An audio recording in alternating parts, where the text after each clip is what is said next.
Buenos días. Gracias por asistir a la cuarta y última charla teórica de su seminario Un Huerto en mi Casa. De verdad me siento muy contento porque los que están aquí han manifestado su interés y han venido a cada una de las clases o de las charlas y han mostrado su gran interés por aprender de cómo preparar y cultivar las plantas, cómo preparar un huerto. Antes de seguir con la charla, vamos a hacer una oración. Vamos a elevar una oración a nuestro Dios. Inclinemos el rostro. Amantísimo Padre Celestial que mora en alturas de los cielos, Señor, te damos infinitas gracias por tu amor y tu misericordia, por darnos la oportunidad de hacer este tipo de seminario y que los hermanos puedan aprender más de tu naturaleza, de cómo preparar huertos y cómo tratar a las plantas, Señor. Te doy gracias también porque he aprendido de sus experiencias y de su interés por conocer más de esta materia. Te pido, Señor, que los guíe en sus proyectos de huerto, de sembrar en sus granjas. Guíalos, Señor, y unge con tu Santo Espíritu esta actividad de hoy, Señor. Que sea un compartir de aprendizaje tanto para ellos como para mí, Señor. Quédate con nosotros, Señor, en Cristo Jesús. Amén. Bueno, mis hermanos, nuevamente, buenos días. Hoy hacemos la cuarta y última charla teórica de este seminario. De verdad que me siento muy contento porque los veo aquí sonrientes, interesados por lo que se va a hablar, ¿no? Queda pendiente una práctica de campo. Ya estoy haciendo lo preparativo, la siembra y eso. Vamos a cuadrar un domingo para visitar esa unidad y hacer un compartir, pero práctico, en vivo con las plantas, ¿ok? Eso se lo voy a informar más adelante. El tema a tratar hoy es protección vegetal. No todo en el mundo de los cultivos de plantas es felicidad. Las plantas tienen muchos enemigos, muchos, y es un dolor de cabeza, ¿ok? Y esos enemigos pueden ser bióticos que tienen vida o abióticos, ¿no? Hoy vamos a tratar solamente los organismos vivos, bióticos, que causan daño a nuestras plantas. Me refiero a dos grandes grupos. Están el grupo que producen enfermedades, ¿ok? Donde se encuentran los hongos, bacterias, nemátodos y otros tipos de parásitos, ¿ok? Y otro grupo grande que son las plagas que ocasionan daños físicos y en la fisiología o el funcionamiento de la planta, ¿no? Que son las plagas. Entonces, fíjese una cosa. En el mundo de la agricultura hay una área que se llama protección vegetal. Cuando nosotros estamos en la universidad, vemos protección vegetal 1 y protección vegetal 2. Uno es con plagas y otro es con enfermedades. Y esto es una área, wow, es muy grande, es muy profunda. De aquí salen especializaciones, estoy hablando en el campo profesional, los profesionales del agro pueden ser especialistas en esta área, sacar su máster, maestría y su doctorado. Eso es un mundo muy bonito. Entonces, fíjense una cosa, la protección vegetal es la disciplina, ¿no?, de protegerlas o defender las plantas de organismos vivos que le puedan ocasionar daño. Como lo dijimos anteriormente, los hongos, las bacterias y las plagas. Y aquí muestro yo este gráfico o esta imagen donde aparece esta pobre matica que es vulnerable a la mosca blanca, que es una plaga muy fuerte, que la vamos a ver más adelante, la araña roja, cochinilla, pero también puede ser vulnerable a enfermedades o patógenos como el mildew, que es un hongo, la roya, que es otro hongo también, y otras bacterias. Entonces nosotros tenemos que aprender a identificar esos daños que ocasionan este tipo de plagas y patógenos. Y ese es el objetivo de esta charla. Fíjese una cosa, vamos a empezar con las plagas. Y quise clasificarla, hay otro tipo de clasificación, pero vamos a ver varios tipos de daños según el aparato bucal que tiene el insecto. En el primer caso vamos a ver aquellos insectos que tienen aparato bucal cortador, masticador.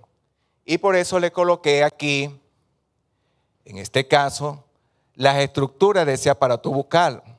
Este aparato bucal cuenta con unas grandes tenazas, ¿ok? Que es la que utilizan para cortar los vegetales o para ellos defenderse de otros insectos, como es no sé cómo le llaman acá, al bachaco o las hormigas. Fíjense, tremendas mandíbulas que tiene, que lo usan como defensa y para cortar vegetales y llevar a su almacén, en sus cuevas, en sus galerías, ¿no? ¿Qué otros insectos tienen este tipo de aparato bucal? Tenemos la larva o la oruga de mariposa. Esta es una plaga demasiado fuerte en los cultivos. Este es una larva oruga de coleópteros de coco. También tienen un aparato bucal masticador y los coleópteros en general. ¿Ok? Esos son los grandes representantes, ¿verdad? Hay otros, pero de las plagas que tienen aparato bucal masticador. Ahora bien, ¿cuál es el tipo de lesiones que producen esas plagas? Fíjese una cosa, en el caso de la oruga o larva de Lepidoptera de mariposa, fíjese, ese es un jojoto, elote, le dicen creo que en México. Fíjese el daño que le ocasiona la larva. Estas son hojas de maíz, también con daños de esta larva. Esta larva tiene un poder tal que si la persona se descuida, en pocos días le acaba con todo el cultivo, ya sea maíz, lo que sea. Hay una raza o una fase de esta larva que nosotros le llamamos cortador, que cuando el maíz está en su fase de plántula de unos 20 centímetros, le corta la base o el cuello de la planta, la basecita que está en contacto con el suelo, la corta y la elimina.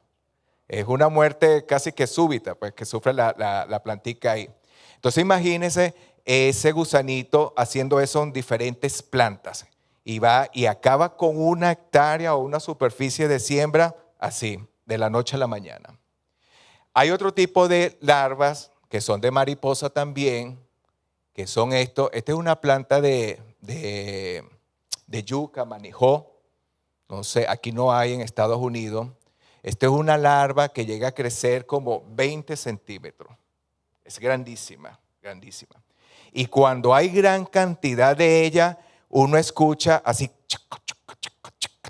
masticando. Así como se escuchan las estampidas de ganado. Claro, eso es más fuerte. En este caso, cuando hay mucho, se siente el y acaba con una superficie de siembra de plantas así, de la noche a la mañana. Entonces es una plaga muy importante, ¿no? Tenemos los daños que ocasionan los cocos o coleópteros, que son perforaciones en la hoja. Es otro tipo, es mastica, pero son perforaciones. Cuando ustedes vean una hoja, sobre todo de leguminosa, de frijol, soya y eso, que tiene perforaciones, eso es daño por coleóptero, por coco, ¿ok? Cuando el daño son cortes de este tipo, que son cortes rectos, largos o semicurvos, es por bachaco. Este es otro dolor de cabeza. Es tremendo. Ese bachaquito, no sé cómo le llaman acá, que forma sus galerías en el suelo y esos montículos de tierra y eso, es difícil de controlar, no es fácil. Hay que atacarlo cuando se esté iniciando, porque si dejamos que se formen esas galerías en el suelo, después es muy difícil controlarlo. Hay muchas formas de controlarlo. Pero la idea es para que ustedes vean lo dañino que son o nocivo que son estas plagas para las plantas que nosotros queremos cultivar. Hay otro grupo de plagas que tiene el aparato bucal picador, succionador, ¿ok? Que se encuentran estos que no son menos importantes los áfidos o pulgones, ¿ok? Aquí tengo una foto donde sale un áfido madre con sus pulgoncitos, por decirle así. Aquí tengo otra. Entonces, cuando ustedes vean, por ejemplo, sobre todo en las plantas de melón, watermelon, sandía, pepino, tomate, ¿ok? Ellos se encuentran por la parte inferior de la hoja. Ustedes pueden ver una planta muy bonita, pero si se descuidan, está estos niñitos que aparecen acá, estos insecticos, pulgoncitos, ahí protegidos, ocultándose y chupando, succionando la savia de la planta, ¿ok? Pero cuando ustedes, por ejemplo, vean esas plantas, una hormiga como esta, ¿ok? Que anda caminando en la planta de pepino, de melón, esa hormiga no está paseando. Ese es indicio que hay pulgones en esa planta. Porque resulta que esos pulgones, cuando ellos succionan la savia de las plantas, ellos segregan como un meladito, un melado, ¿no? Que les encanta a las hormigas. Entonces, ustedes ven que la hormiga sube y baja porque está disfrutando o está obteniendo ese alimento de los pulgones, ¿ok? Esos pulgones también con ese melado, eso es un caldo de cultivo para que se proliferen los hongos también. Entonces está ocasionando varios daños, ese pulgoncito tan pequeño. Produce el daño, ¿verdad?, que succiona los nutrientes, la savia de la planta. Produce el daño que ese melado que produce, aunque la hormiga no es nociva para la planta, ese melado es un caldo de cultivo para hongos y se forma una lana negra debajo de la planta. Ese insecto es portador de virus y ya vamos a ver cómo son las reacciones, las respuestas de la planta a este insecto, a esta plaga. Por otra parte tenemos la mosca blanca, que aquí está en un tamaño grande para poderla observar bien. Y aquí la vemos también en la hoja y está en la parte inferior de la hoja, por debajo, en el embés de la hoja. Y son mosquitas, por decirlo así, ellas son himenópteras. Ahorita no estoy claro ahí muy bien, ¿no? No son dípteros como las moscas. Y son muy diminutas, son de 5 milímetros de largo, son chiquiticas. Pero una forma, por ejemplo, cuando yo tengo los huertos de tomate en mi casa, una forma de detectarlo es que uno hace con las palmas de la mano, aplaude o hace un golpe, ¡pac! Ellas se sorprenden y salen volando. Y empiezan a volar así alrededor de la planta, decenas y decenas de mosquitas. Usted dice, hay mosca blanca. Y esa mosca blanca, al igual que los áfidos pulgones, transmite virus, succiona la savia de la planta. No produce el melado que produce el áfido, pero hace esos daños que son muy, muy fuertes para la planta, ¿ok? Están también entre los picadores y succionadores la araña roja, que la vemos acá. Ya vamos a ver cómo se ve una planta atacada por esta plaga. Y esta plaguita que le llaman cochinilla o escama algodonosa, ataca mucho a las cucurbitáceas, al melón, a la sandía, al pepino, al tomate, a los cítricos, a los árboles de naranja, de mandarina, de limón. Es muy atacado por esta plaga. Entonces, fíjense una cosa, vamos a ver acá los daños que ocasiona. Fíjense una cosa, aquí esta planta de tomate, para ver, de patilla. Fíjense que tiene un amarillamiento intervenal, ¿ok? Entre las venas, tiene ese amarillamiento. Pero aparte de eso, tiene una forma como arrepollada, ¿verdad que sí? Malformaciones. Cuando usted ve una planta de tomate o de sandía o melón que tiene estas características, diga que está atacada por mosca blanca. Primero por mosca blanca y ya después esa forma le da el virus que le ha transmitido la mosca blanca. ¿Ok? En este caso, vemos esta otra planta, fíjese la forma que toma, que se enrolla hacia adentro. Esto es un ataque de áfido. Ustedes revisan esa hoja, esas hojas por dentro y van a conseguir la cantidad de áfido dentro de la hoja. Y fíjese, ahí está nuevamente la hormiguita, aprovechando del meladito que producen los pulgones, y fíjese cómo forman esas colonias amontonadas así en las bases de las hojas, en los tallos, y ahí están succionando la savia. Eso es como colocar un animalito que le salga garrapatas y no lo curemos, no lo tratemos. Ese pobre animalito se muere con el tiempo. Se muere con el tiempo. La cochinilla o escama algodonosa, fíjense cómo poner el tallo de las plantas. Esto es lo más seguro que es un tronco de cítrico, de naranja, de limón o mandarina, ¿ok? Parece que le cayó una nevada y eso es cochinilla o escama algodonosa, ¿ok? El fruto también lo ataca. Hay un tipo de escama que no es algodonosa, tiene ese color blanquecino, sino que es una costrica también.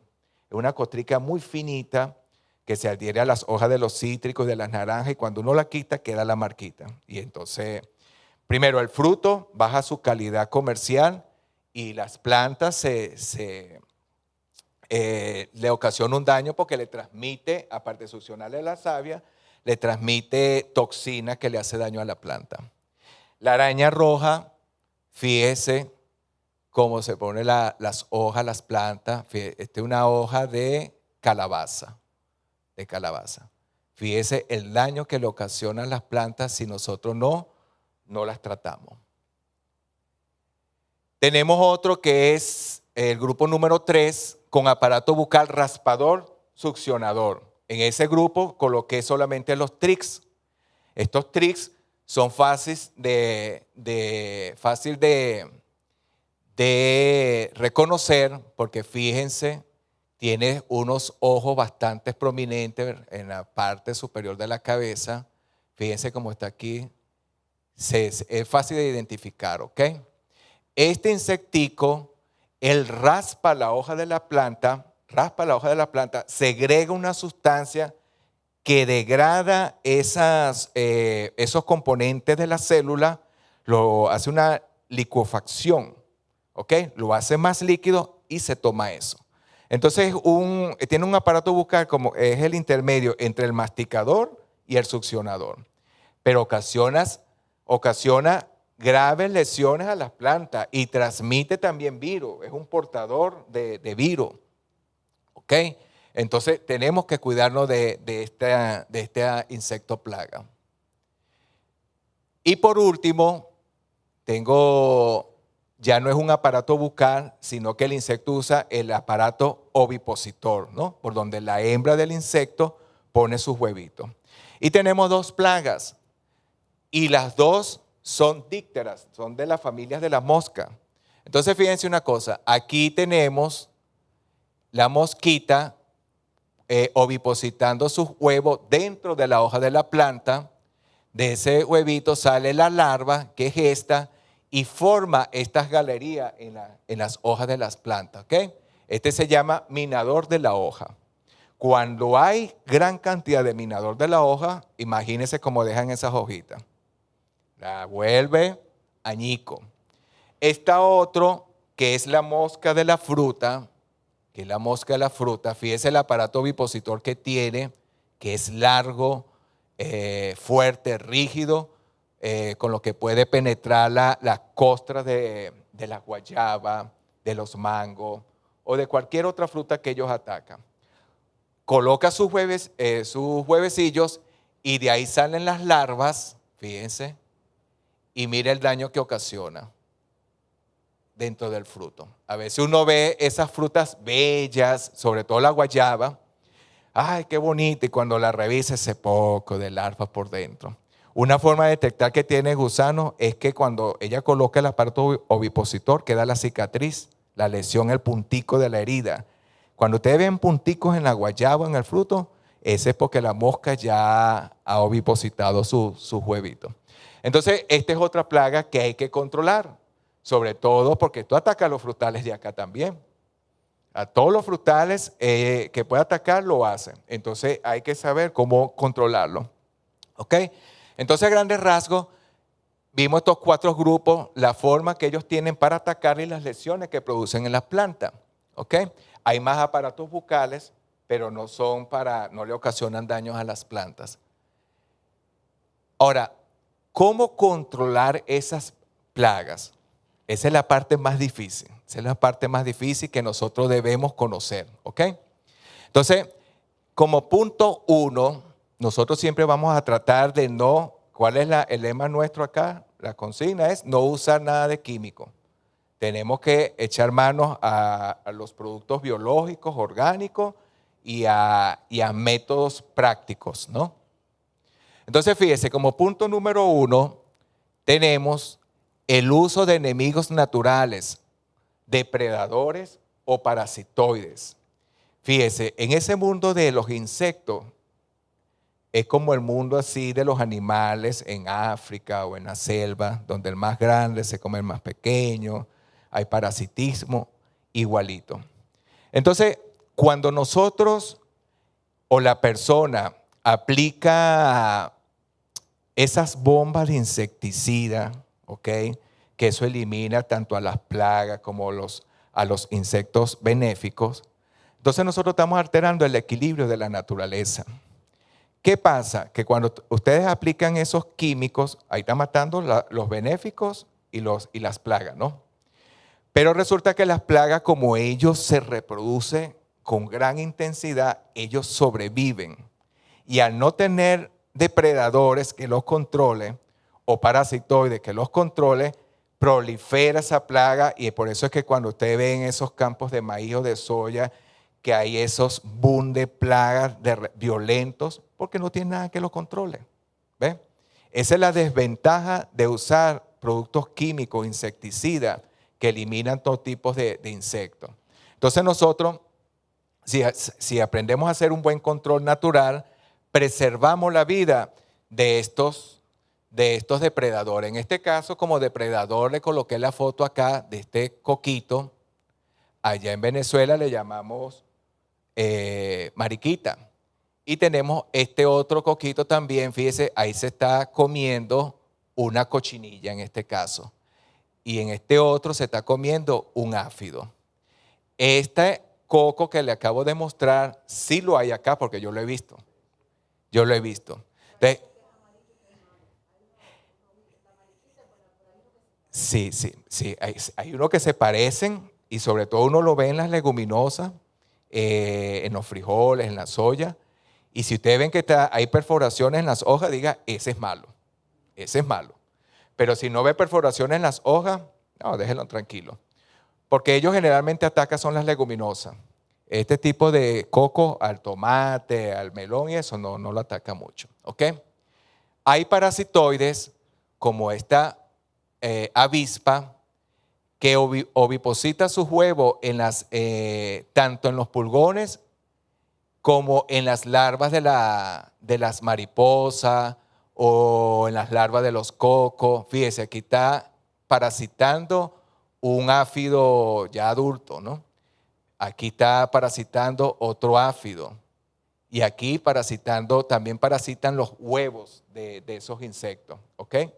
Entonces, ellos sirven de controladores naturales.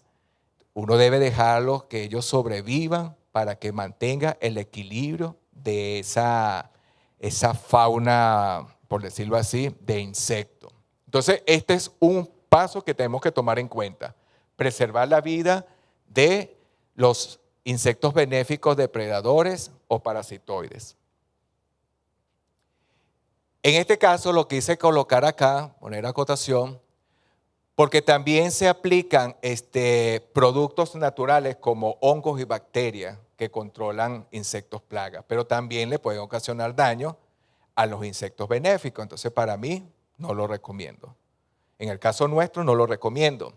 Fíjese, le coloqué aquí 2 ejemplos de bacterias. Este es muy conocido, el Bacillus thuringiensis. Hay productos ya comercial. Fíjese, se le aplica a las larvas, a las orugas, y mire cómo las elimina. Produce una necrosis en todo el cuerpo y se mueren. Es impresionante. Yo he visto este efecto en vivo. Tenemos hongos como Beauveria, Metarrhizium, Verticillium, Trichoderma, que tienen este efecto en los insectos, ¿ves? Y los controla de manera natural. Este Trichoderma está muy en boga ahorita porque aparte de controlar insectos, también controla patógenos. Es muy bueno, muy bueno. 3. Uso de trampas. En estos días estaba hablando con el hermano Felipe que tuvo un ataque con un coco que es muy agresivo y él le colocó un producto natural para controlarlo, pero no le hizo nada. El coco es muy fuerte. Ustedes vieron ahí el coco, tiene una armadura fuerte. Entonces, cualquier producto natural no lo controla. Entonces, yo le estaba recomendando a él colocar trampas. Entonces, fíjese, en este mundo de la agricultura hay este tipo de trampas amarillas, que es simplemente una bolsa amarilla, ¿ok? Que le coloca uno aceite, o nosotros ya usamos pegamento para adherir ratones, y uno lo diluye allá. Nosotros somos un poquito más rústicos. Lo diluimos con gasolina, pero se puede diluir con otras cosas, ¿no? Para que rinda.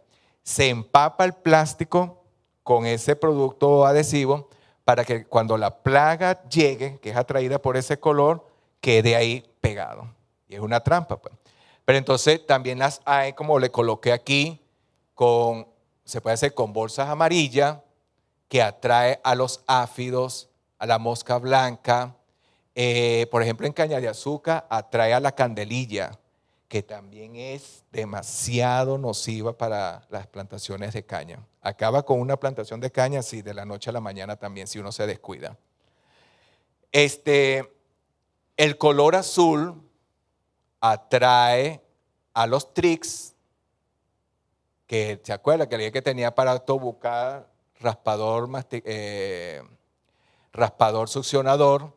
El color azul es excelente para este tipo de plaga y el blanco es excelente para los ácaros, ¿ok? Entonces aquí vemos esta trampa sencilla, aquí vemos esta otra como lo extienden y se ve la cantidad de insectos adheridos al plástico. Y buscando por Amazon, miren lo que encontré, son hasta decorativas. Uno agarra la figurita y la coloca. Fíjense que aquí en la base de la palma se ve muy bonita la figura. Eso igualito, uno la empapa con aceite o algo que adhiera al insecto y sirve como trampa. Ahora fíjense una cosa, este tipo de trampa sirve para controlar la plaga y monitorear la presencia de ella. Por ejemplo, en esos viveros grandes o casas de cultivo donde se siembra tomate de manera orgánica, con todo controlado, ellos colocan este tipo de trampa y cuando ven 3 insectos, plagas, ya toman medidas, accionan las alertas, hay que hacer preparativos para controlar la plaga porque ya hay presencia de ello, ¿ves? Entonces se puede utilizar para monitorear la presencia de plaga y cuando es en casos pequeños como el nuestro, en nuestra casa, sirven como controlador, ¿ok? Para mantenerlo ahí en raya, que no se pase de la raya.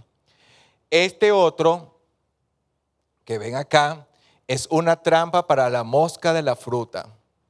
¿Se acuerdan de la mosquita que tenía el aparato ovipositor bien rígido, largo? ¿Ok? A esa trampa se le coloca en su interior ferormonas que atrae a la mosca, sobre todo a la hembra, entra dentro de la trampa, ahí colocan las personas un insecticida, algo donde ellas la puedan eliminar y es una forma de controlar la mosca de la fruta.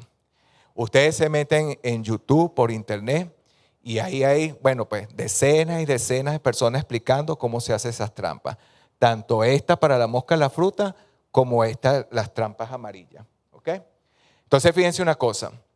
Los depredadores y parasitoides no son, fíjense lo complejo de esto y lo bonito, que y la sabiduría de Dios también, a la hora de crear los seres vivos y toda la naturaleza que conocemos, que estos colores atraen a los insectos plaga, pero a los depredadores los atraen los colores rosado, rojo y negro. ¿Ves? Entonces tenemos que tener cuidado de no tener ese tipo de colores con sustancia adhesiva porque vamos entonces a capturar los que son los que nos convienen, los que son benéficos. ¿Ok? Seguimos. El cuarto paso para nosotros mantener a raya esos insectos plagas son los insecticidas caseros que podemos hacer. En este caso, yo le coloqué aquí jabón potásico. Este es excelente y lo podemos hacer en nuestra casa. ¿Ok? Fíjense, en este caso no podemos usar detergente. Es demasiado fuerte y tiene muchos químicos. Jabón de baño de olor tampoco se puede usar porque tienen químicos. Lo ideal es usar, yo he visto aquí, hay una panela que es así de color beige, cremita, que es neutra.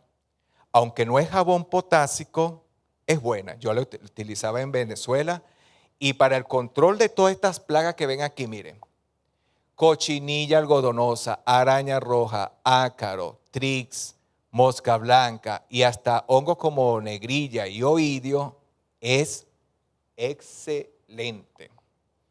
De la verdad, yo puedo decir que es excelente. De hecho, yo lo hacía de una manera tan práctica que agarraba un poquito de agua, le colocaba jabón, lo disolvía ahí rapidito, ¿verdad? Y se lo aplicaba por la parte donde estaban los áfidos, por debajo de la planta. Eso sí, hay que aplicarlo todos los días.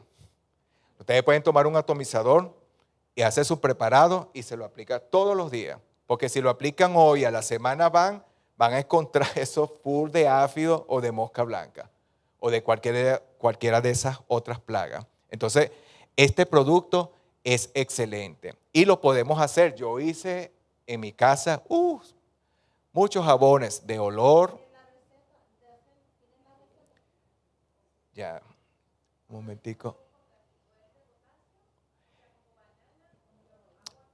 Fíjese, el jabón que nosotros compramos por ahí es, o sea, eso se hace con aceite. Ya vamos a ver. Pastor, no me pasa ok. Fíjese, eso se hace con aceite, puede ser aceite de canola, girasol, maíz, de palma o de oliva. Excelente con cualquiera de esos aceites.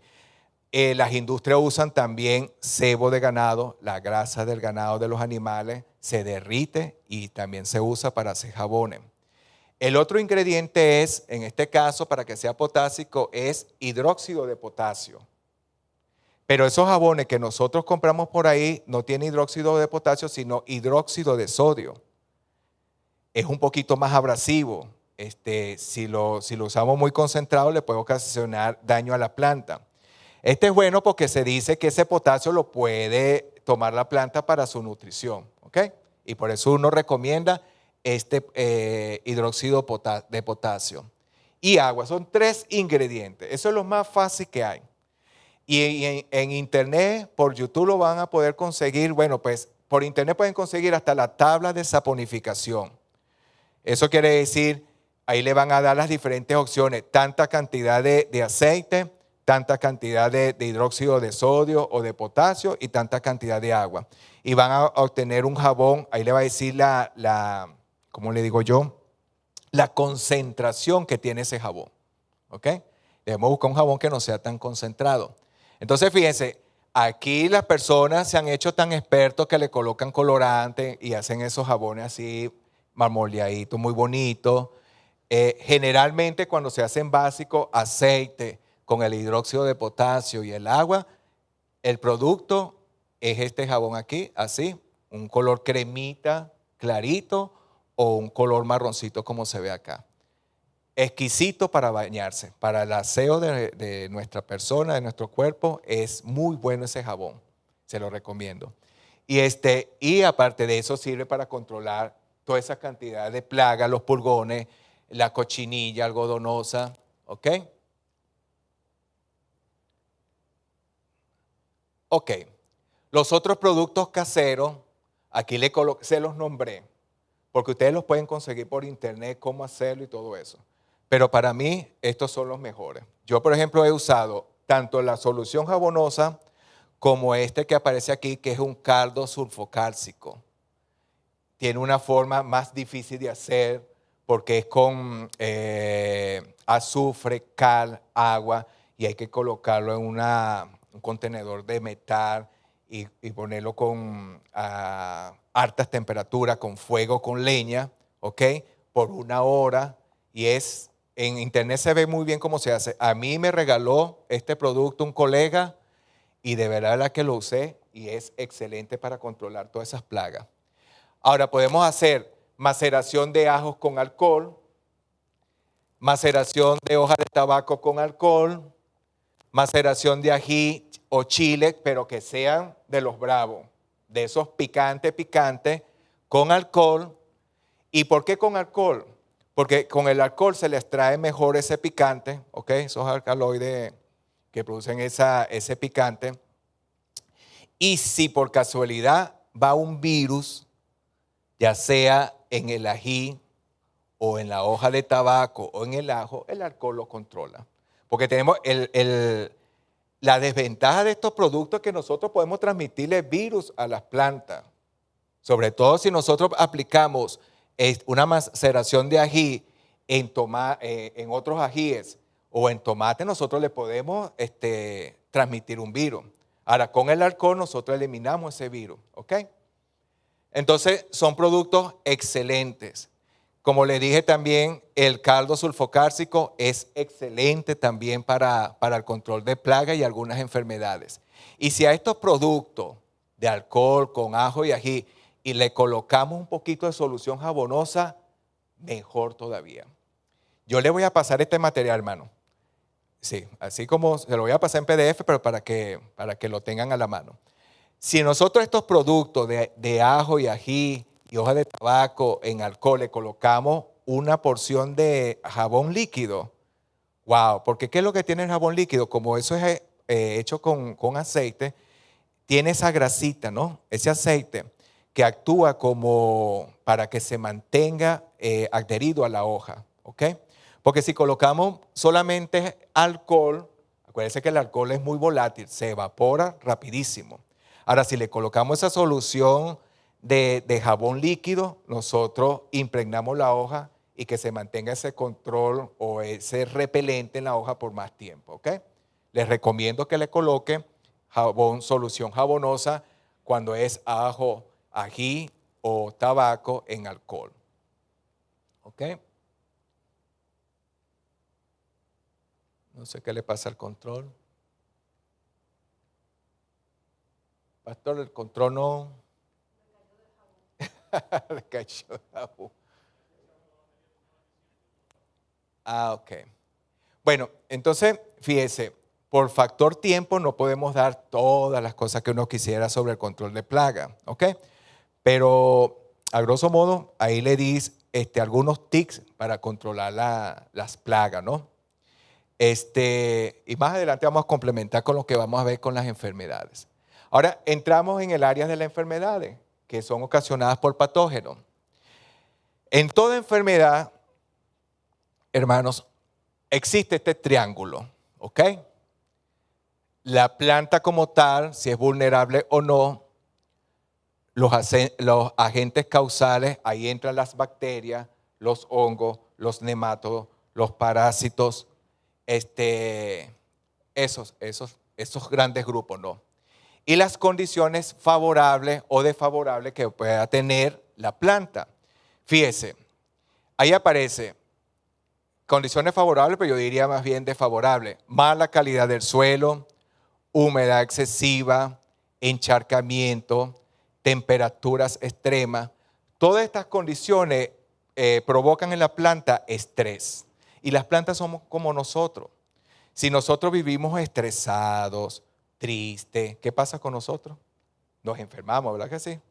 Como dice la Biblia, la tristeza seca hasta los huesos. Las plantas son así. Si nosotros las sometemos a estrés por exceso de humedad, eso la hace vulnerable a los patógenos. Si la sometemos a estrés por escasez de agua, eso la hace vulnerable a los patógenos.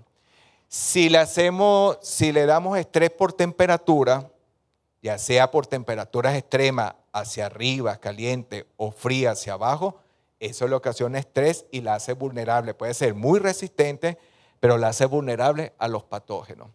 Y si tenemos un suelo de mala calidad, que tiene pocos nutrientes, eso es como un niño que no se alimenta bien, ¿ok? Y ese niño, cualquier gripecita que haya en el ambiente, lo va a agarrar, lo va a tomar. Igualito son las plantas, tienen que estar fuerte, con una vitalidad, con un verde hermoso. Por eso cuando uno ve esas plantas verdes y eso, y dice, wow, qué hermosa está. Ella necesita estar así para estar alerta y atenta a los patógenos. Entonces, el otro punto es plantas. La planta tiene que ser huésped o hospedero del patógeno. Yo recuerdo que el profesor de fitopatología nos decía a nosotros, hay 3 tipos de plantas. Una es, por ejemplo, como una persona que le llega, una persona sospechosa, y hay personas que reaccionan de una vez, le tira la puerta y no lo deja entrar a la casa, ¿ok? Sea una reacción inmediata y rápida. Hay otros que, no, conversa, lo tolera y lo mantiene ahí, pero no es violento, su respuesta no es agresiva, ¿no? Así son las plantas. Hay otras que son así, tolera al patógeno. Y hay otras que son muy tolerantes, muy susceptibles, que deja entrar al extraño, lo pasa a las salas, le da comida y le da de todo, y cuando se da cuenta ya está invadida por el patógeno, por el agente extraño. Así son las plantas. Entonces tiene que haber esa interacción hospedero-plaga, ¿ok? Donde la planta tiene que ser hospedera. Ella no todo tipo de patógeno ataca a la planta, ¿ok? Ellas son algunos patógenos que la pueden atacar, ¿ok? Y por eso que ustedes ven en los nombres científicos de los patógenos, Pseudomonas tal cosa, glicine.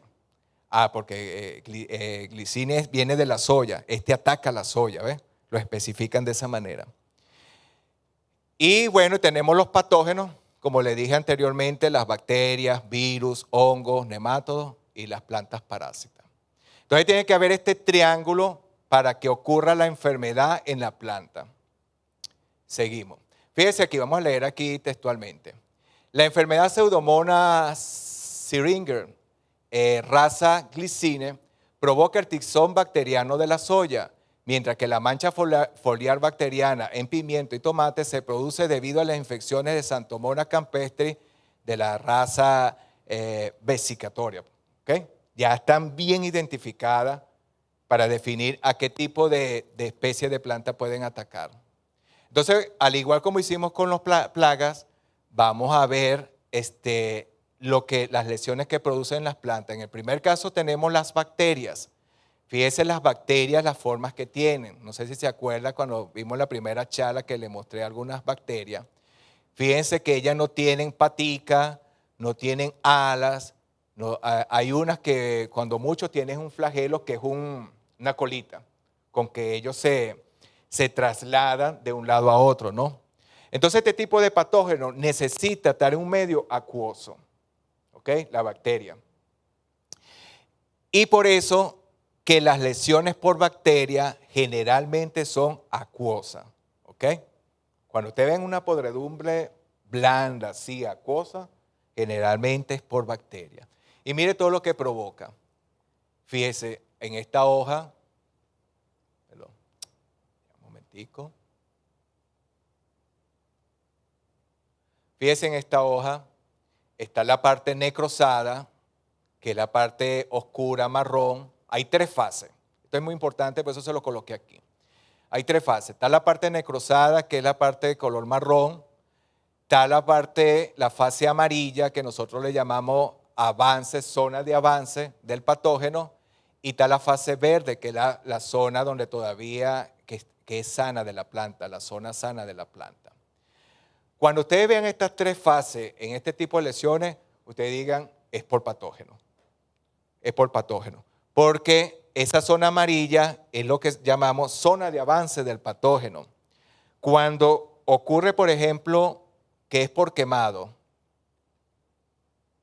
fíjense acá, ¿ves? Estas son lesiones, esta por temperatura extrema, Fíjese, está la parte necrosada e inmediatamente está la fase verde. Ahí se ve que es quemado por temperaturas muy altas, pues, o puede ser frío también. Fíjense acá, necrosado. No están las tres fases bien definidas como en la foto anterior que les mostré. Y aquí, fíjense, este es otro tipo de quemado, creo que es por fertilizante, que le aplicaron alta concentración de fertilizante.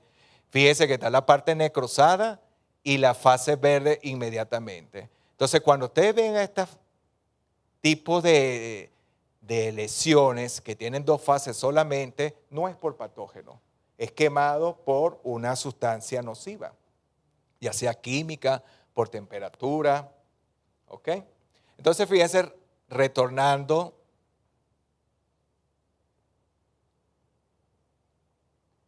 a...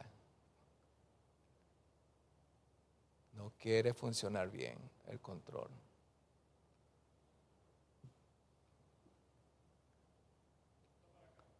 Hacia adelante.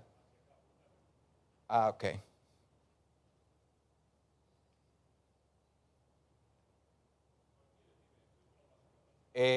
La siguiente, la que viene. Ok. Entonces, fíjense una cosa, como le decía anteriormente, este tipo de bacteria necesita un medio acuoso para ella trasladarse. Entonces, atacan la parte interior de los tallos, como se ve acá, y son lesiones acuosas, podredumbre, hediondas y acuosas. Y entonces, cuando usted ven a la planta marchita, toda triste, caída, es muy posible que tenga esta lesión o este patógeno en su interior. Y así hay uno parecido también con los hongos, lo vamos a ver más adelante. Producen este tipo de lesiones en los frutos, fíjese, este es un fruto, creo que es tizón del tomate, tizón de la soya y este creo que es fresa, ¿ok? Este es el tipo de lesiones que produce la bacteria. Aquí dice, los principales indicios de enfermedades bacterianas son marchitamiento vascular, que es allá que está al lado derecho, necrosis, podredumbre blanda y tumor. La siguiente, pastor. La siguiente y la otra. La siguiente, ok. En el grupo de los hongos, se parecen mucho las lesiones o los síntomas, pero aquí hay algo que nosotros, por ejemplo, la lesión que presenta la planta o el fruto le llamamos síntoma, ¿no?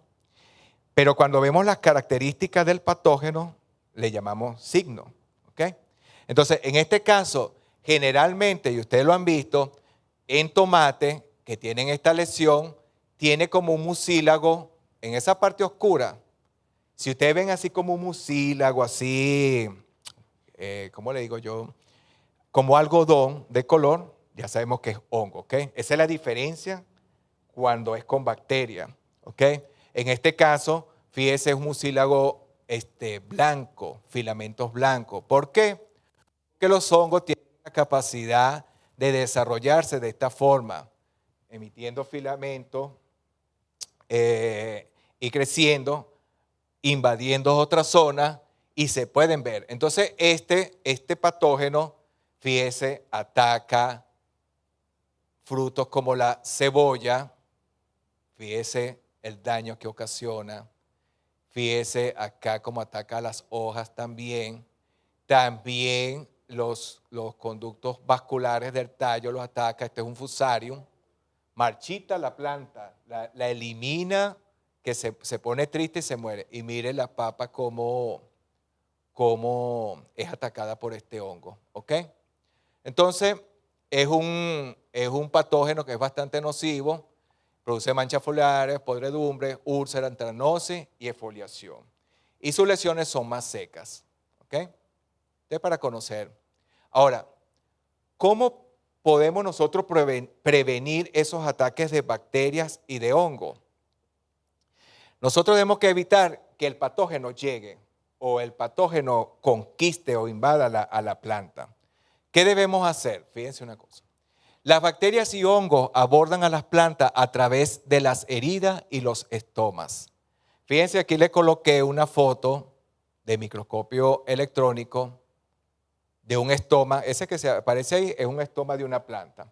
Por ahí es donde la planta transpira o hay ese intercambio gaseoso. Acuérdense que como nosotros transpiramos, las plantas también, ¿ok? Producimos vapor de agua, ¿ok?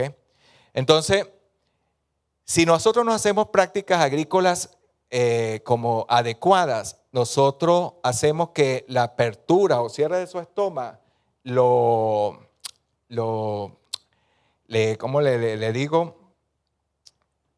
Hacemos que trabaje mal y damos la oportunidad para que los patógenos entren por esos orificios, ¿ok? Emitan sus filamentos y penetran a la planta. O la bacteria tiene la forma más fácil de entrar a la planta. Ahora, si le ocasionamos herida a las hojas o al tallo, también estamos haciendo que los patógenos entren. ¿Cómo? Mala manipulación de las herramientas. Si le colocamos el agua directamente, el chorro directo, voy a lavar la hojita, si le echamos esa agua a presión, le estamos ocasionando herida, ¿ok? Por eso se recomienda el riego, el más recomendable, el riego con agua, el más recomendable es el de goteo, ¿verdad? Sobre la superficie de la tierra o dentro de la tierra, ¿ok? ¿Para qué? Para evitar el salpique. A mí no me gusta regar así con manguera y colocar el chorro, porque ese salpique de agua de la tierra a las hojas, ahí pueden ir patógenos. Entonces uno tiene que tratar de no producir gran cantidad de salpique para protegerla, evitar de que puedan ser invadidas por los patógenos. Entonces fíjese, las esporas de hongos suelen ser transportados por el viento y las esporas de bacteria por el viento y por el agua. ¿Ok? Las esporas de bacteria. Las esporas son los huevecitos de bacteria, pero endurecidos, ¿no? Tienen esa capacidad para mantenerse en el tiempo.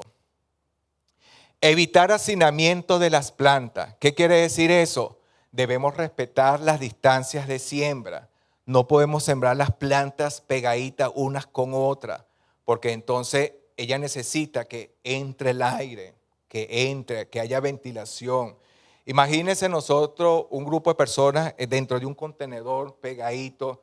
¿Qué pasa? O dentro de cualquier sitio se siente más calor, se sofoca uno, ¿verdad que sí? Igualitos son ellas.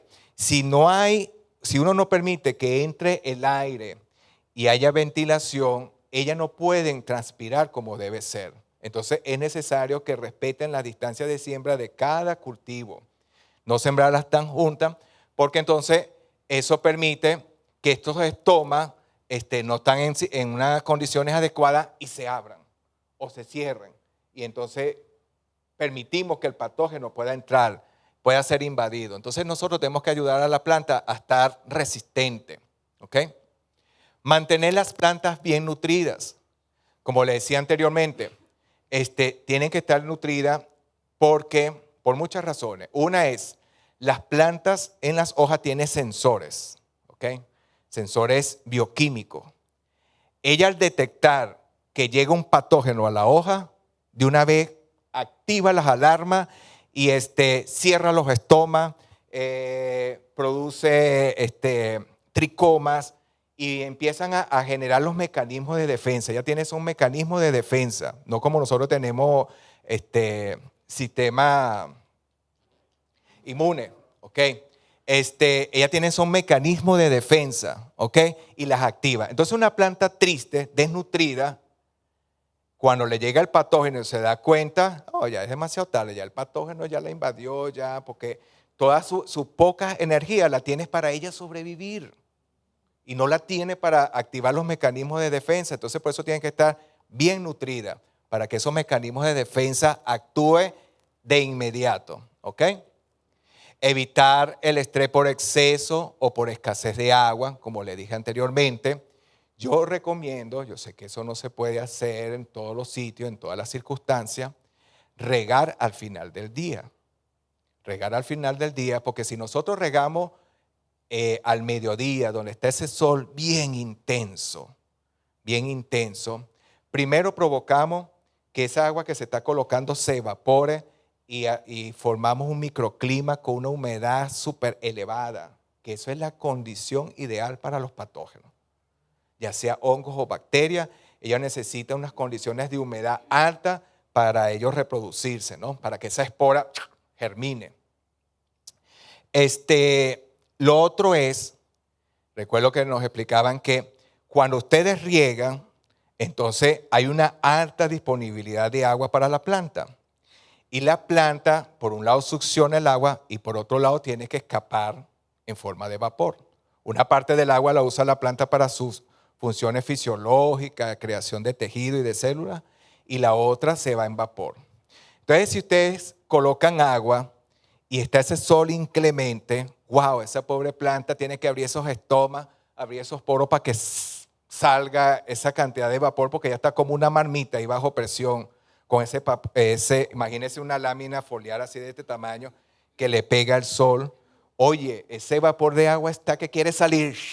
Entonces ya tiene que abrir los estomas para que puedan salir esa cantidad de vapor de agua y ahí llegan los patógenos, ¡chac!, la invaden. ¿Ven? Entonces, hasta en eso nosotros tenemos que tener mucho cuidado a la hora de regar las plantas. ¿Ok? Claro, en condiciones de grandes extensiones de cultivo ya uno tiene que regar cuando se puede, ¿no? Siguiente punto, eliminar las malezas por lo general son hospederas de patógenos. Nosotros tenemos que tener los cultivos limpiecitos, cero maleza, cero hierba mala. ¿Por qué? Porque esas malezas compiten por nutrientes, segregan toxinas que perjudican a la planta, ¿ok? Son hospederos de patógenos.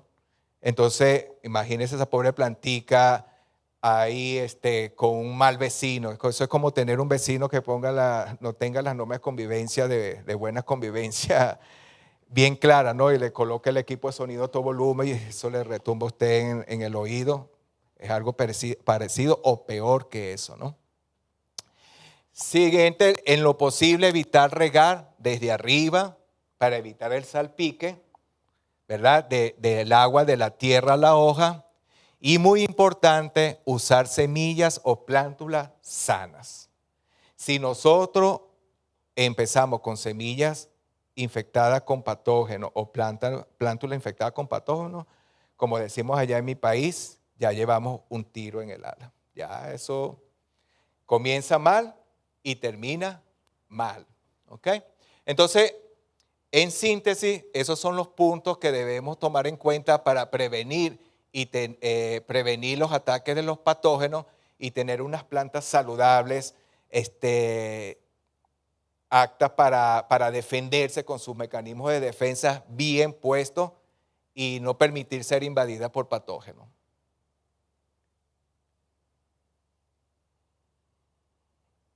No quiero. Pastor, la siguiente. Ok. Aquí se lo coloqué por nombrar nada más. Está el caldo sulfocálcico, como se lo dije anteriormente, que sirve para controlar plagas. Fíjese, es el de abajo, que el líquido, el caldo es amarillo. Es un poco tedioso hacerlo porque se necesita someterlo a altas temperaturas por 1 hora, hora y media, hasta que ese color amarillo no tome un color anaranjado ladrillo, no está bueno. Entonces es laborioso, pero se puede hacer. Ese se hace con azufre y cal. Y está el caldo bordelés, que es fungicida, acaricida y activador enzimático. Es más fácil de hacer, porque es mezclar en porciones por separado, se mezcla el sulfato de cobre en agua y la cal viva, esa de construcción, en agua. Aparte, se mezcla cada quien su porción de agua y después se une y luego se coloca en el equipo a aplicar. En internet van a conseguir, wow, sopotoscientos de videos donde explica cómo hacer el caldo bordelés o el caldo sulfocálcico.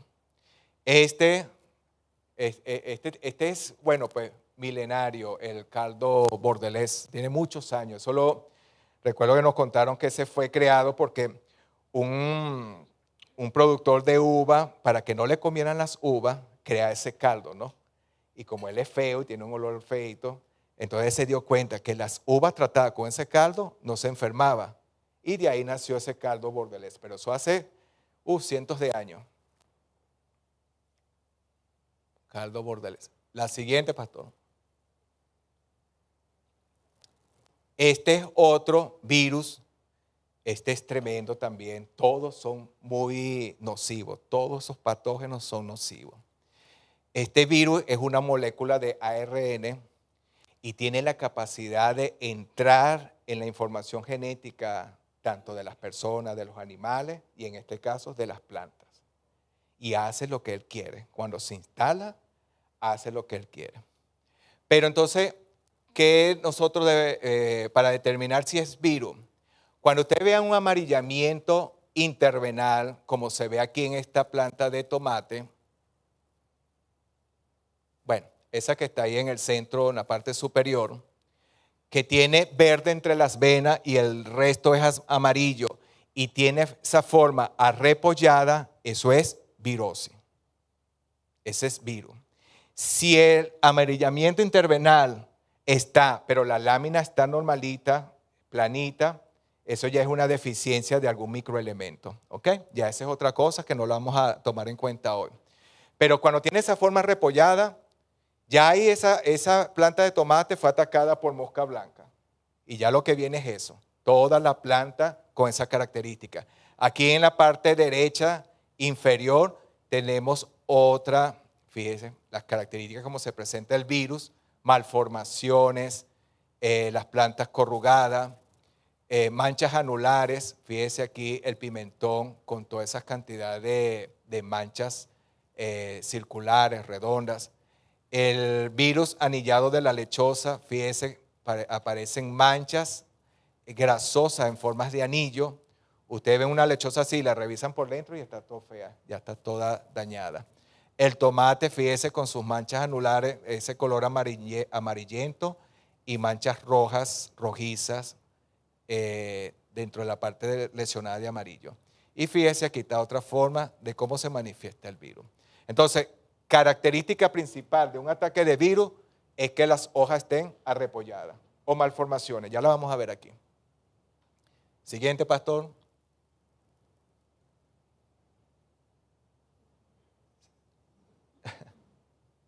Ok. Entonces, síntomas ocasionados, que vamos a repetir un poquito. Malformaciones como crecimiento anormal de los brotes o distorsión de las hojas y flores, como se lo expliqué anteriormente, ¿no? Necrosis, marchitamiento y aparición de rayas y manchas anulares, como se lo expliqué anteriormente, esas manchas en los frutos, tanto en la lechosa como en los tomates y el pimentón.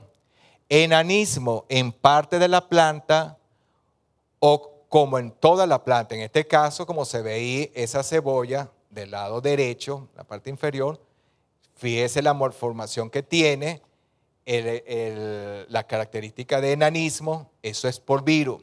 Aquí tenemos un zucchini o un calabacín atacado por virus, fíjese las malformaciones como tumores, ¿ok? Ese crecimiento irregular. Y aquí también ese moteado amarillo, pero condición sine qua non es que tiene que haber corrugaciones, ¿ok? Un arrepollamiento de la hoja para que sea virosis. Eso es para que reconozcan cuándo es una enfermedad por virus. La siguiente. Método de control de enfermedades causadas por virus. Este es muy difícil, hermano. No tiene remedio. ¿Qué le recomiendan a ustedes cuando tiene? La gripe es un virus, ¿verdad? ¿Ustedes le recomiendan antibióticos? No. No, deja que el sistema inmunológico actúe, ¿verdad que sí? Deja que el sistema inmunológico, uno mismo es el que tiene que producir las defensas para contrarrestar ese virus. En el caso de las plantas no hay remedio para eso. ¿Qué hay que hacer? Usar variedades de cultivos resistentes a ese virus. ¿Ok? Y plantas que ustedes vean con esas características de ataque por virus, eliminarla. Eliminarla, porque si no llega el patógeno, toma la savia llena de virus de esa planta, se va a otra planta sana y la contamina. Entonces, cuando ustedes vean una planta marchita con esas características que vimos anteriormente, elimínela, quémela, métala en una bolsa y bótela o entiérrela, ¿ok? Porque eso es un hospedero de virus. Cuando uno usa herramienta para podar, por eso es que uno tiene que siempre desinfectar la herramienta en alcohol, ¿ok? Para evitar de contaminar una planta con otra, ¿ok? Es muy importante. Y lo que les dije anteriormente, eliminación de las plantas contagiadas, y en algunos casos tienen que eliminar toda la plantación. Fíjese, la lechosa, ya en Venezuela dicen lechosa, carica papaya, la papaya, ella es muy susceptible al virus, a la mosca blanca y por supuesto posteriormente al virus. Cuando una plantación de lechosa ya es atacada por esa plaga y por ese virus, lo mejor es eliminarla. Y no se puede sembrar más papaya por una buena cantidad de años ahí. Porque si lo hace, lo más seguro es que ya en los primeros instantes, en los primeros meses de ese cultivo, ya está contaminado con virus. Es fuerte, este es muy fuerte. Entonces, si es así, usamos otro cultivo, no sembramos el que es susceptible, sembramos un cultivo que sea resistente o una variedad de esa misma especie que sea resistente. Por último, tenemos los nemátodos, que son estos gusanitos microscópicos que ven acá. Estos se ven así con el microscopio, a simple vista ni con lupa, ni a simple vista se pueden ver. Y tienen esta forma, ¿no? Aquí tiene un dibujo de él con todas sus partes y aquí es una fotografía, un microscopio electrónico. Fíjese las lesiones que produce en las raíces, las tumoraciones. Aquí está otra fotografía, otra imagen. Y aquí está esta zanahoria atacada por nemátodos. Algunos tienen la capacidad de irse por las raíces hasta el tallo de la planta y provocar marchitez de la planta. ¿Ok? Entonces, si usted llega a un sitio que están interesados y ven estas características, diga, no, aquí. Claro, aquí hay ¿cómo le digo yo? La especificidad de ataque de este patógeno. Por ejemplo, si hay zanahoria de este tipo, ya sabemos que ahí no podemos sembrar zanahoria, pero podemos sembrar otro cultivo. ¿Sí me entienden? Podemos sembrar otros cultivos, porque ellos son muy específicos, ellos son muy selectivos a la hora de tener su hospedero. Y por eso es que hay cientos y cientos de variedades de nemátodos. Ahora, ¿se acuerdan que en la primera charla le dije que había una familia de plantas, las leguminosas, que producen este tipo de nódulos, como se ve ahí arriba, pero que esa es una asociación con una bacteria que se llama Rhizobium, que capta el nitrógeno de la parte de aire del suelo, y que cuando uno le hace un corte a ese nódulo es rosadito, moradito, ese sí es benéfico. Pero eso existe solamente en las leguminosas, en los frijoles, en la soya, en las habichuelas, ¿ok? Solamente ahí existe ese tipo de nódulo. De resto, es ataque por este tipo de patógeno que se llama nemátodo, ¿ok? Forma de controlarlo: no sembrar el cultivo que es susceptible a ese nemátodo, ¿ok? Si queremos sembrar, podemos hacer rotación y al cabo de un tiempo que la población de él esté bien disminuida, sembramos, ¿verdad? La que es susceptible, ya, pero es una sola vez porque lo mejor es sembrar hortalizas o plantas que no sean susceptibles a este parásito. Uso de variedades resistentes, aplicación de nematicida. En nuestro caso no vamos a aplicar nematicida, pero podemos aplicar agua caliente antes de sembrar para controlar en cierto modo, en cierto porcentaje, la población de nemátodos.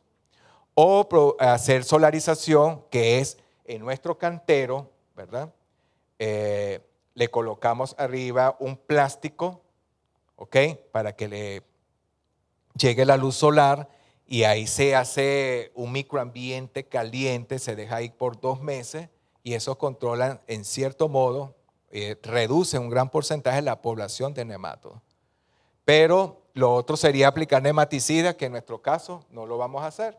Entonces, si vemos que hay nemátodo, sembremos hortalizas que sean resistentes a ese nemátodo. ¿Ok?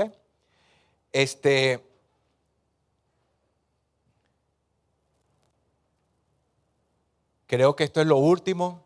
Sí, fin de la presentación. Fíjese una cosa.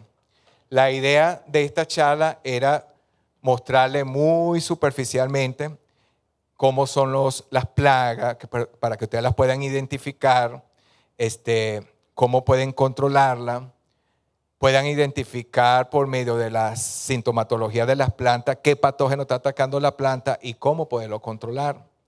Este material se le va a pasar, como todo, por el grupo en forma de PDF para que ustedes puedan tener acceso directo a la información. Entonces, abrimos el ciclo de preguntas.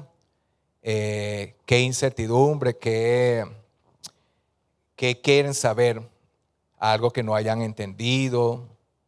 Está abierto, estamos a la orden aquí para responder. Tengo una pregunta, hermano. Usted mencionó el cardo bordelés.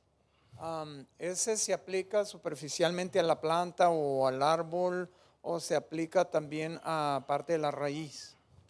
Sirven para los dos, pero tiene más efectividad sí, al área foliar, pero sí lo aplica a la parte de la raíz. Claro que sí, claro que sí. Una segunda pregunta, Sí, cómo creo no. que es mi última. Cuando el árbol ya está infectado por algún patógeno, Ajá. ¿puede aplicarse directamente a la raíz para erradicar eso o ya no hay remedio? Bueno, hay que ver el tipo de patógeno y dónde está ocurriendo el ataque. Si el ataque es por las raíces, ya hay que hacer prevenciones en el suelo. Pero fíjese una cosa, ya cuando la planta ha sido atacada por las raíces, ya creo que es tarde. Ya ahí tiene que ser preventivo. Ya hay que disminuir la población del patógeno o del parásito porque ya va mal. Ya al verse la lesión o los síntomas, ya está invadida. ¿Ok? Y entonces hay que eliminarla. En esos casos se eliminan. Se arranca y se elimina. ¿Ok?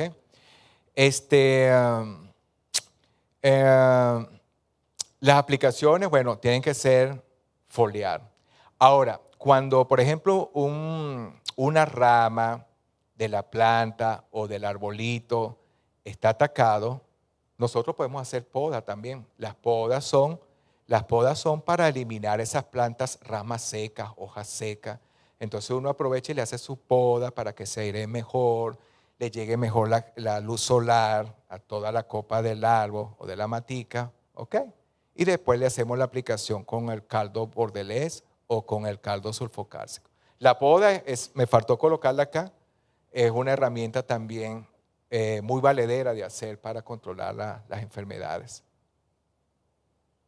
Gracias. ¿Hay alguien más? Martita, para que se escuche. Hermano, buenas tardes. Buenas tardes. Yo quería preguntar, por ejemplo, yo tenía unas plantas de elote y como usted dijo, los animalitos atacan por la raíz porque cuando yo sacaba el elote se salía todo, o sea, decía, oh, pero después a los otros, cuando yo me di cuenta de eso, yo le puse otra vez abono y comencé a quitarle y sí me subió, no todo, pero sí me subió. Entonces, ahora que está diciendo la podada, las tijeras cuando ya uno está podando una plantita que está dañada, tiene que ponerse en alcohol para poder podar otra, ¿o cómo es eso? La última parte que no la entendí, ¿la puedes repetir? La última parte, la poda.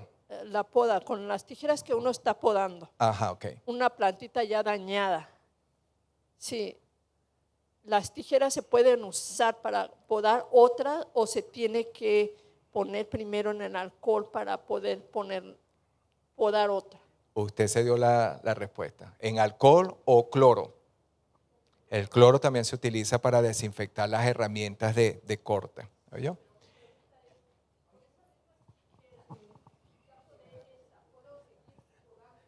Sí, sí. ¿O tengo que primero ponerla en el alcohol o no limpiarla? Corta la planta lesionada, ¿no? Que tiene el patógeno. Le quita las ramas enfermas, seca, le hace su poda para que quede bien bonita, ¿ok? Y luego que hace eso, sumerge la tijera en cloro por 2 minutos, 3 minutos, y eso es suficiente para eliminar el patógeno, para seguir. Sí, sí. Ellos generalmente tienen su envase con su cloro o su alcohol para desinfectar las herramientas, ¿ok? Entonces, fíjense una cosa, ahí con el elote es maíz, ¿no? El maíz, cuando dijo lo primero, que primero tuvo esas lesiones que se murieron, después le colocó abono y sembró y se dio mejor. Bueno, eso es porque, acuérdense, ¿qué tipo de abono le colocó? ¿Orgánico o fertilizante? Orgánico. Acuérdense que yo le dije en la primera charla que ese abono orgánico tiene una cantidad de microorganismos, ¿ok? De bacterias. Entre esas bacterias está uno que está muy popular ahorita, ya tiene tiempo, que es popular, tricoderma. Ese es un enemigo de los patógenos, ese hongo tricoderma. Y él se asocia con las raíces de las plantas y hacen esa, valga la redundancia, esa asociación para él proteger la planta se beneficia de ese tricoderma para que la proteja y él de alguna manera usa las raíces para hospedarse, pero sin producirle lesión a la planta. ¿Ves? Ese tricoderma, hay productos ya comerciales que lo venden para aplicarlo en el suelo. Pero lo que le quiero decir, es muy posible que como ese abono orgánico, fíjese lo importante que es el abono orgánico, ¿ok? Como lleva esa cantidad de microorganismos, esos microorganismos compiten con esos patógenos y bajan la patogenicidad que tienen esos patógenos, ¿ves? Entonces es muy importante usar abono orgánico bien preparado, pues, bien hecho. No sé si responde la pregunta. Ok. No sé si es una pregunta o una duda. Uh-huh. En base a la información que usted presenta hoy de todos estos productos que han sido afectados, ya sea por hongos, bacterias o lo que sea, ¿no es recomendable entonces consumirlos? Ya, cuando la planta o el fruto se trata con algún químico o No, por ejemplo, con lo que yo dije aquí. Sí, cuando uno los saca así que ya se ven que están afectados como Ok, tal. ya, no. De hecho, creo que la hermana Elena G. de Guay recomienda no comer productos dañados, ¿no? Porque de repente eso es inocuo en nuestro organismo, ¿no? Porque esos patógenos a nosotros no nos van a hacer daño, para nada. Porque ellos son, nuestro área es fitófago. Ellos atacan solamente a los vegetales. En nuestro cuerpo, nada, no ocasiona ningún tipo de daño. Pero no debería porque no están en buenas condiciones. Fíjese, una papaya como la que mostré ahí con esos anillos grasientos, ella se ve así más o menos sana, pero cuando usted la corta, ya por dentro está toda aguadita, tiene otro sabor. La calidad no es la misma, pues, no es la misma.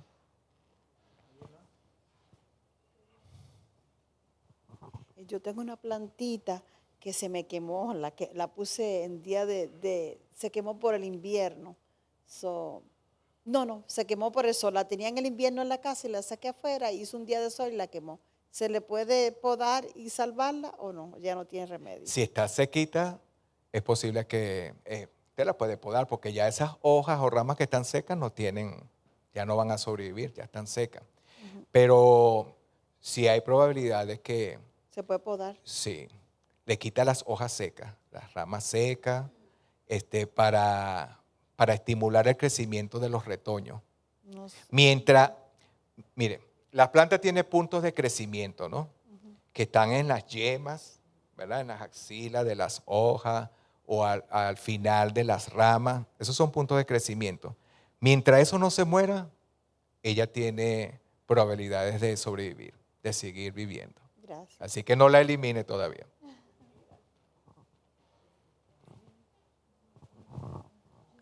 Por acá.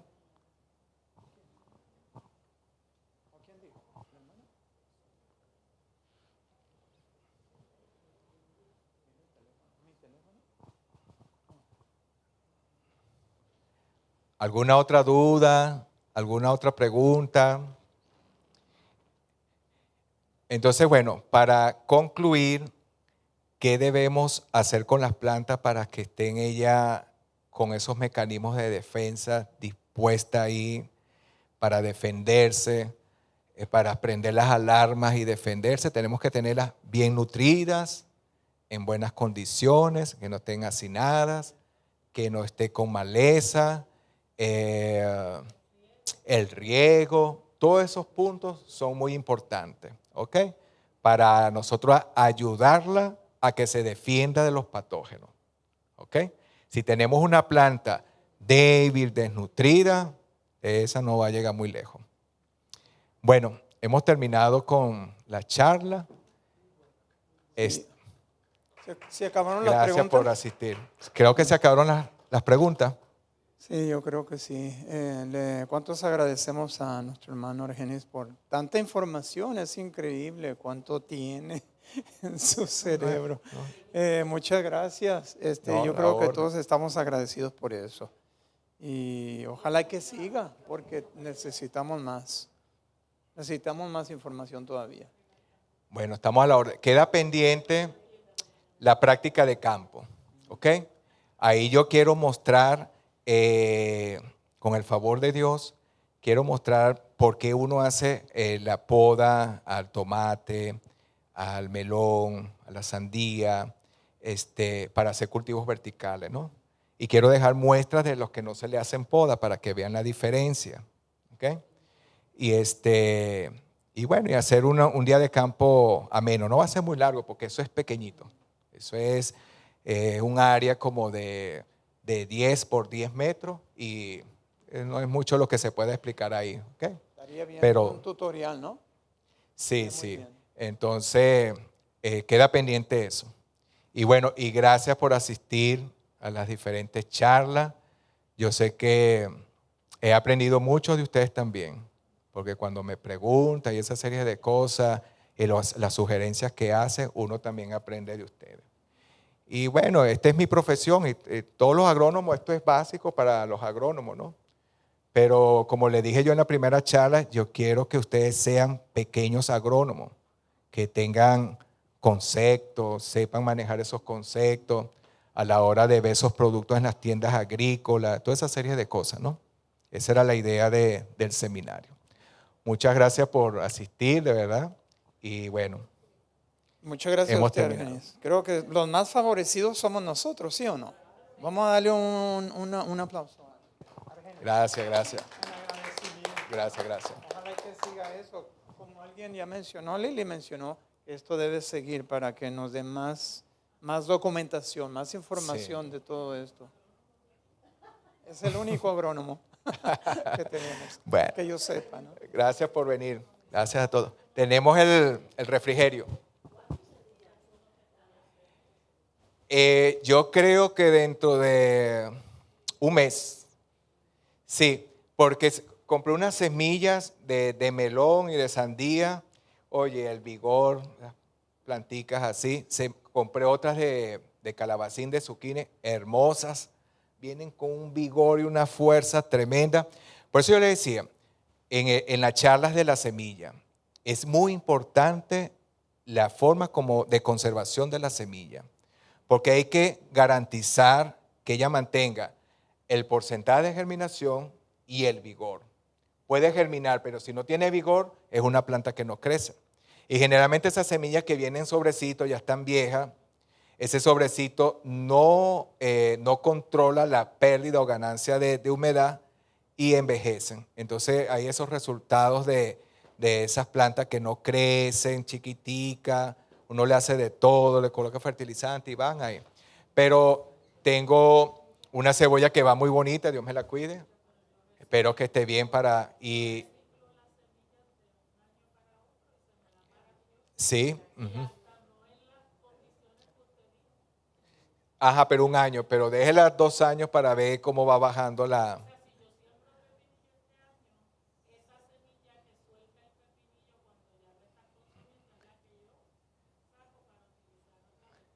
Sí, sí, sí, claro que sí, claro que sí. Entonces, pero por un año, pero a partir del año ya empieza a bajar la germinación y así. Entonces es bueno controlarla, tener una buena conservación de la semilla. Ajá, por aquí tenemos...